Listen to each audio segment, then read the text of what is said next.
ପିଲାମାନେ ଜୟ ଜଗନ୍ନାଥ। ମୁଁ ଆଜି ଗୋଟେ ଇମ୍ପୋର୍ଟାଣ୍ଟ ବା ଗୁରୁତ୍ୱପୂର୍ଣ୍ଣ କଥା କହିବାକୁ ଯାଉଛି। ଯେଉଁମାନେ ଏମ୍ପ୍ଲୟମେଣ୍ଟ ରେଜିଷ୍ଟ୍ରେସନ୍ ପାଇଁ ବହୁତ ଚିନ୍ତିତ, ଏମିତି ଚିନ୍ତିତ ହେଇ ଜାନୁଆରୀ 31 ବି ପଳେଇଲା, କିନ୍ତୁ ଏମ୍ପ୍ଲୟମେଣ୍ଟ ରେଜିଷ୍ଟ୍ରେସନ୍ କିଏ ଅଧେ କରିଛନ୍ତି କିଏ ଅଧେ କରିନାହାନ୍ତି। ମୋର କହିବା କଥା ଯେ ଏମ୍ପ୍ଲୟମେଣ୍ଟ ଏକ୍ସଚେଞ୍ଜ ପାଇଁ ପ୍ରଥମେ ଆମେ ଯାଉଥିଲେ କେଉଁଠିକି, ନିଜର ଜିଲ୍ଲାର ଯେଉଁ ଅଛି ଜିଲ୍ଲା କାର୍ଯ୍ୟାଳୟ ନିଯୁକ୍ତି ଯେଉଁଟା ମାନେ ଏମ୍ପ୍ଲୟମେଣ୍ଟ ଏକ୍ସଚେଞ୍ଜ ଅଫିସ୍, ଆମେ ସେଠିକି ଯାଉଥିଲେ। କିନ୍ତୁ ଧୀରେ ଧୀରେ ଗଭର୍ଣ୍ଣମେଣ୍ଟର ଭଲ ପଦକ୍ଷେପ ଯେଉଁଟା ଅନଲାଇନ୍ ମାଧ୍ୟମରେ ବି କ'ଣ ହେଇପାରୁଛି।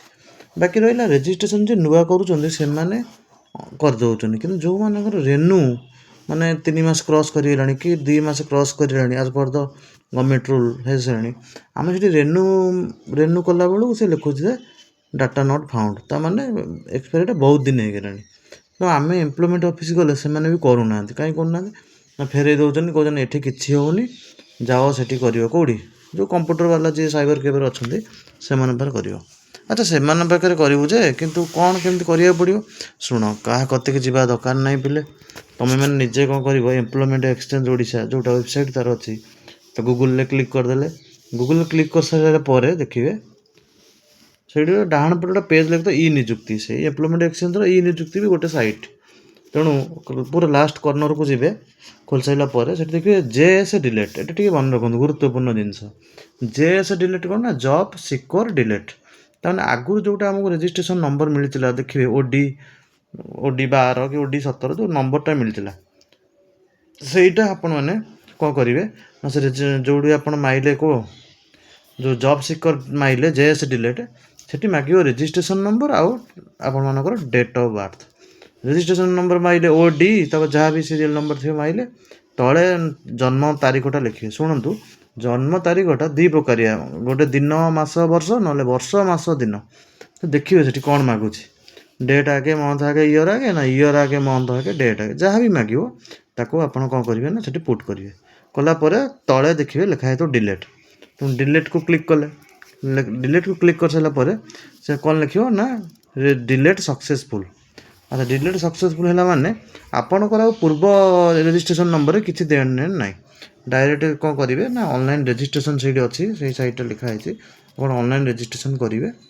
ଆଉ ରେଜିଷ୍ଟ୍ରେସନ୍ କଲାବେଳେ ତା ପାଖରେ ଟିକେ ରଖିଥିବେ କ'ଣ, ରେସିଡେଣ୍ଟ, କାଷ୍ଟ ସାର୍ଟିଫିକେଟ୍, ଆଉ ମାଟ୍ରିକ୍, +2 +3 ଯାହା ବି ପାଠ ପଢ଼ୁଛନ୍ତି ଏକାଡେମିକାଲ କ୍ୱାଲିଫିକେସନ୍, ସେଇ ସବୁ ଡକୁମେଣ୍ଟ ରଖିଥିବେ। ଆଉ ଫଟୋ ଗୋଟେ ସ୍କାନ୍ ହେଇକି ଲାଗିବ, ଅପଲୋଡ଼ ହେଇକି ଫଟୋ ବି ଗୋଟେ ରଖିଦେବେ। ହେଇସାରିଲା ପରେ SCBC ସାର୍ଟିଫିକେଟ୍ ନମ୍ବର ମାଗୁଛି ପ୍ଲସ୍ ଅପଲୋଡ଼ ବି ହେଉଛି, ତେଣୁ ସେସବୁ ରଖିବାକୁ ପଡ଼ିବ।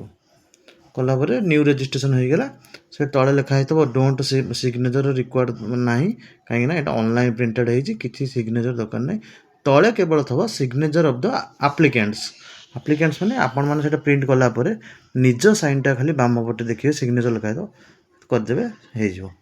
ତେଣୁ ମୋର ସମସ୍ତ ଛାତ୍ରଛାତ୍ରୀଙ୍କୁ ଅନୁରୋଧ ଯେ ଗୋଟେ ଚାନ୍ସ OSSC ଦେଇଛି, କ'ଣ ଡେଟ୍ ଏକ୍ସଟେନସନ୍ ହେଇଛି।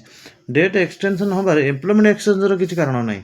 କାରଣ ହେଉଛି ଯେ ମାନେ ଆମର ଯେହେତୁ ବହୁତ ଆପ୍ଲିକାଣ୍ଟ ଓଡ଼ିଶାରେ ପଢ଼ାପଢ଼ି କରୁଛନ୍ତି, ପକାଉଛନ୍ତି, ତେଣୁ ସର୍ଭର ବି କ'ଣ ହେଉଛି ନା ଯେତେ ପାୱାରଫୁଲ୍ ସର୍ଭର ଦେଲେ ବି କିନ୍ତୁ ସେ ଲୋ ହେଇଯାଉଛି। ଯେଉଁଠି ବି ଆଜି ପର୍ଯ୍ୟନ୍ତ ବି ପିଲାମାନେ ଆର୍ଆଇ ଅମିନ ପକାଇ ପାରିନାହାନ୍ତି ବା କନେଷ୍ଟବଳ ପକାଇ ନାହାନ୍ତି। କିନ୍ତୁ ଚିନ୍ତା କରିବା ଦରକାର ନାହିଁ, ଏମ୍ପ୍ଲୟମେଣ୍ଟ ଏକ୍ସଚେଞ୍ଜ ବି ଯିବା ଦରକାର ନାହିଁ। ବାକି ରହିଲା SCBC ଆଉ resident certificate. SCBC resident certificate ବି ନିଜେ ଚାହିଁଲେ ବି କ'ଣ ଇ ଡିଷ୍ଟ୍ରିକ୍ଟ ଓଡ଼ିଶା ଗୋଟେ ୱେବସାଇଟ୍ ଅଛି, ସେଠି ତୁମର ଆଧାର ଆଉ ତୁମର ପଟ୍ଟା ଯେଉଁଟା ROR ଯେଉଁ ପଟ୍ଟା ତାର ଜେରକ୍ସ କରିକି ଅପଲୋଡ଼ କରିଦେଲେ 3 ଦିନ ଭିତରେ ବି ସେମାନେ କ'ଣ SCBC ଆଉ ରେସିଡେଣ୍ଟ ସାର୍ଟିଫିକେଟ୍ ବାହାର କରିଦେଉଛନ୍ତି। କଲା ପରେ ନିଜେ ଯାଇକି ଆପଣ ଲ୍ୟାପଟପ୍ ହେଉ କି ମୋବାଇଲ୍ ହେଉ ଓପନ୍ କରିବେ, ଏମ୍ପ୍ଲୟମେଣ୍ଟ ଏକ୍ସଚେଞ୍ଜ ଓଡ଼ିଶା ମାରିବେ, ସେଠି ଜବ୍ ସିକର୍ଟାକୁ ଡିଲିଟ୍ କରିଦେବେ। ଯେଉଁଟା ନ୍ୟୁ ରେଜିଷ୍ଟ୍ରେସନ୍ ଲେଖା ହେଇଛି ସେଠି ନ୍ୟୁ ରେଜିଷ୍ଟ୍ରେସନ୍ କରିଦେବେ। ଗୋଟେ ପ୍ରିଣ୍ଟ ଆଉଟ୍ କାଗଜ ପ୍ରିଣ୍ଟ କରିଦେବେ, ସେଠି ଦସ୍ତଖତ କେବଳ ଆପଣଙ୍କର ହିଁ ତଳେ ଲେଖିବେ, ଆଉ କୌଣସି ଅଧିକାରୀଙ୍କର ଦସ୍ତଖତ ଦରକାର ନାହିଁ। ପିଲା କନଫ୍ୟୁଜ୍ ଦେବେ ଯେ ସାର୍ ଆମେ ବାହାର କରିସାରିଲା ପରେ ପୁଣି ଏମ୍ପ୍ଲୟମେଣ୍ଟ ଯିବାକୁ ପଡ଼ିବ କି? ନା, ଏମ୍ପ୍ଲୟମେଣ୍ଟ ଯିବାକୁ ପଡ଼ିବନି, କାରଣ ବର୍ତ୍ତମାନ ସବୁ ଅନଲାଇନ୍ରେ ହେଇଗଲାଣି। ସେ ରେସିଡେଣ୍ଟ ହେଉ କି କାଷ୍ଟ ହେଉ ଯାହା ବି ହେଉ, ତେଣୁ ସବୁ ଅନଲାଇନ୍ ମାଧ୍ୟମରେ କରିବେ। ଆଉ ଏଇଟା ଜବ୍ ସିକର୍ ଡିଲେଟ୍, ସେଇଟା ନିହାତି ମନେ ରଖନ୍ତୁ। ଯଦି ରେନ୍ୟୁ କରିବାର ଅଛି ତାହେଲେ ତ ମାସେ ଭିତରେ ହେଲେ ହେଇଯିବ।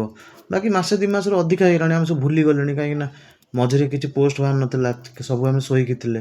ଆଜି ଉଠିଲା ବେଳକୁ ବାହାରିଛି ଚାକିରି ବାହାରିଛି, କିନ୍ତୁ ଏମ୍ପ୍ଲୟମେଣ୍ଟ ଏକ୍ସଚେଞ୍ଜ ନହେଲେ ନେଉନି।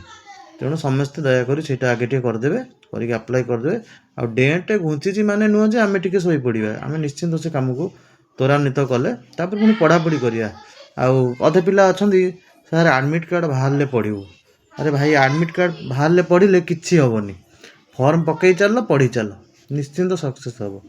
ଏତିକି ଜଗନ୍ନାଥଙ୍କ ପାଖରେ ମୁଁ ପ୍ରାର୍ଥନା କରୁଛି ତୁମମାନେ ଏଇ ବାବଦରେ ଏମ୍ପ୍ଲୟମେଣ୍ଟ ରେଜିଷ୍ଟ୍ରେସନ୍ ମୁଁ ଯାହା କହିଲି କିଛି ନାହିଁ କିଛି ବୁଝିଦେଲ ଆଉ ନିଜେ କରିଦିଅ। ଆଉ କେହି ବ୍ୟସ୍ତ ହୁଅନା, ଗୋଟାଏ ମାନେ 8-9 ମିନିଟ୍ରେ ଆପଣଙ୍କର କାମ ସଫା, ଏମ୍ପ୍ଲୟମେଣ୍ଟ ରେଜିଷ୍ଟ୍ରେସନ୍ ହେଇଯିବ। ଆଉ ରେନୁ ଯାହାର ହେବାର ଥିବ କେବଳ କାମ ଜବ୍ ସିକର୍କୁ ଡିଲିଟ୍ କରିବେ, ଜବ୍ ସିକର୍ ଡିଲିଟ୍ କଲା ପରେ କାମ ହେଇଯିବ। ଜୟ ଜଗନ୍ନାଥ।